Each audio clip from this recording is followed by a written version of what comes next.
Hey everyone, Sky here to discuss Psycho 4, The Beginning. Starring Anthony Perkins, G.B.M.H. Pounder, Henry Thomas, and Olivia Hussey, and directed by Mick Garris. Now, I've seen this movie before, but it's going to be the same reaction as I have now. Let's get into it.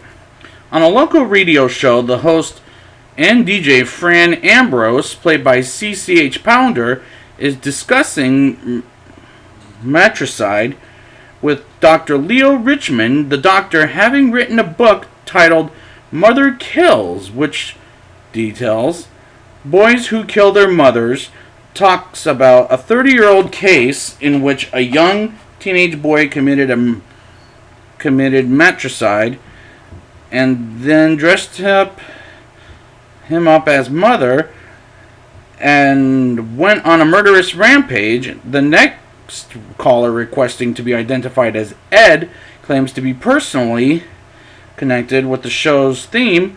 Ed, who's revealed to be in fact Norman Bates, returned by Anthony Perkins as an adult, I'll say, because there will be flashbacks in this thing, whom tells Fran and Dr. Richmond that he has killed many people before and that is going to have to do it again. And these characters are much worse this time than in Psycho 3. I will admit that part out of the way. Norman then proceeds to tell a story about one of his murders. A frisky young teenage girl named Holly arrives at the Bates Motel in the 1950s with a young Norman, played by E.T.'s Henry Thomas, sitting on the porch of his gloomy house on the hill overlooking at the motel. The flirtatious girl asks to see Norman's room, and when young Norman attends to one of the motel guests, she sneaks in the Bates house, which is a bad idea, by the way. After disrobing, the girl lies in bed for a very nervous Norman, who decides that he had a better check on his mother. It appears that Norman's mother is upstate and that a whore, that's what she's saying, by the way, is in the house, and she wants Norman to kill her. When the girl goes looking for Norman in the master bedroom, I almost said monster, that was kind of amusing, she sees the mummified remains to his mother, Norma Bates. Norman, dressed as mother, kills the girl by stabbing her to death, which was graphic and just horrible to watch. And I hate the fact we're going back and forth in a horror movie. I expect that more in drama than in a horror movie. No way in fucking hell.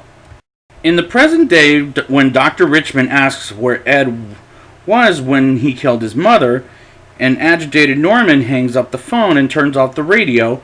It is revealed here that Norman is living in a fancy suburban house somewhere in Fairview, California. Or Fairville, excuse me.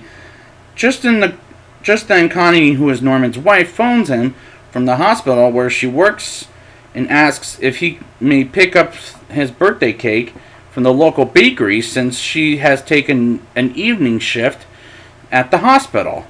After hanging up the phone, Norman turns the radio back on, where he hears Fran telling the listeners that she would like to hear from Ed again. Norman calls the show and talks about his father, who died as a result of an allergic reaction to bee stings when Norman was 6 years old. Fran reminds the listeners that she is speaking with a man who has killed his mother. Norman chips in, saying plus her boyfriend and her, and these characters are so fucking stupid here. And Norman shouldn't tell those idiots about the story. I mean, honestly, don't do it. In another flashback, Norman narrates that he was particularly running from his family-owned motel by the time he was age 15. He speaks in an eerily close and intimate relationship with his mother, Norma, played by Olivia Hussey, whom she named her only son after her. He also talks about her mother's peculiarities. She'd been one sweet one moment, and then she suddenly turned mean for no reason in the next. Norma Bates, who is implied to suffer from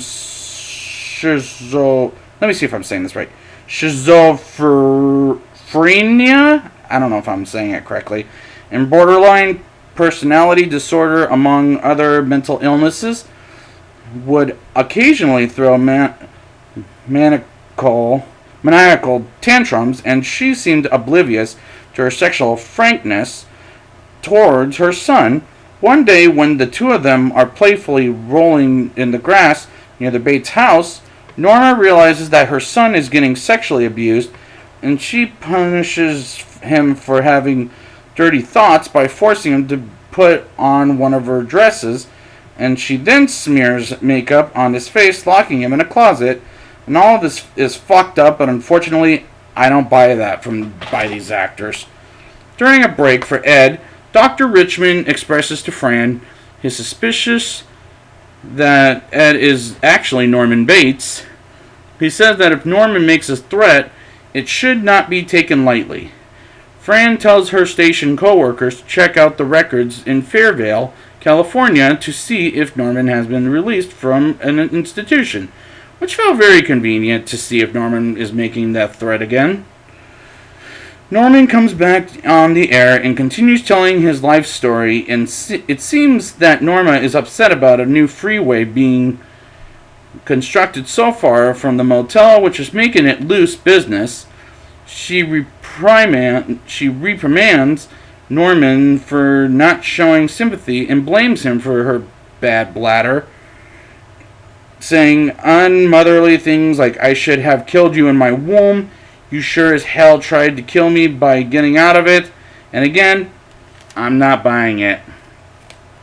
Fran and the others learn that Norman no longer runs the Bates Motel, for it was closed down 7 years ago, after the events in Cycle 3, might I add. He spent a second time at a mental hospital, where he met a nurse at the ward where he spent named Connie, who helped him get better. Norman was then released after being deemed sane once again.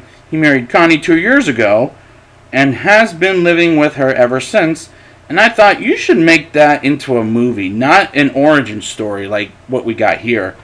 Norman continues his story by saying that sometime later his mother met a man named Chet Rudolph, who coaxes Norman into boxing, only to punch him too hard, I might say. After inadvertently saying his real name, Norman then talks about committing another murder that he brought over another young teenage girl named Gloria from the town, and after kissing in Chet's car, he brought her to the motel and then killed her, and dumping her body in the swamp behind the motel, and I don't like the way the scene is executed at all. Eventually, Norman says he must kill his wife Connie because she lets herself get pregnant, and he wanted to end the Bates line, but Connie stopped taking birth control pills, as Norman says he will kill her with his own hands, just like the first time. He then tells of a dark and stormy night, and when he added the poison strychnine,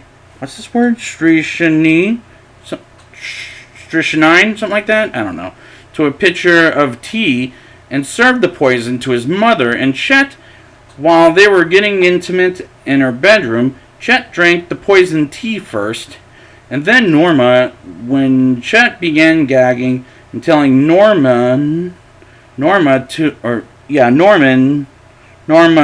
too late that Norman had just poisoned them, she then tries to attack Norman, who pushes her to the floor and watches them both die. And one question: why repeat the same murder?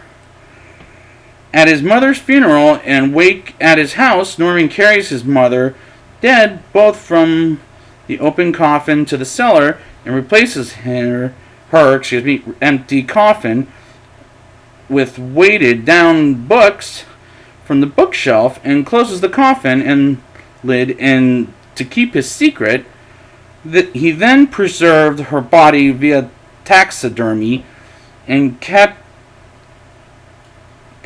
it off and on the cellar for the next 10 years. In the present, Norman tells Fran that the show's over, and he then hangs up and then goes to meet Connie at the Bates house, and it did make sense since this movie is called Psycho after all. But why this one? I don't know. Norman drives to the closed down motel and up to his old house, long since abandoned. Norman attacks Connie with a knife. Connie manages to talk Norman out of killing her, and a frustrated Norman begins dousing his home with gasoline and setting everything on fire. Norman, frightened by the images of his mother and some of his many victims, is finally helped out of the burning cellar by Connie. As she walks away from his burning home, he tells Connie, "I'm free, and I'm found this more funny than scary in my mind." A lot of this is funny to me. In the final shot, the invisible ghost of Norman's mother is heard screaming in the cellar, demanding to be released, saying, "Get me out of here, Norman!" We hear the crying of a newborn over a fade to black screen, and I thought, what the fuck was that? Now it's time for the rating. I'll give this movie a 2.7 out of 10. This is much worse than Psycho 3 as far as the characters, the acting, and the plot goes, and it just went back and forth to the point it was confusing half to death. I don't buy this story anymore to the point it got remade as this killed the series. So I will be back with the remake of Psycho next time, and until next time,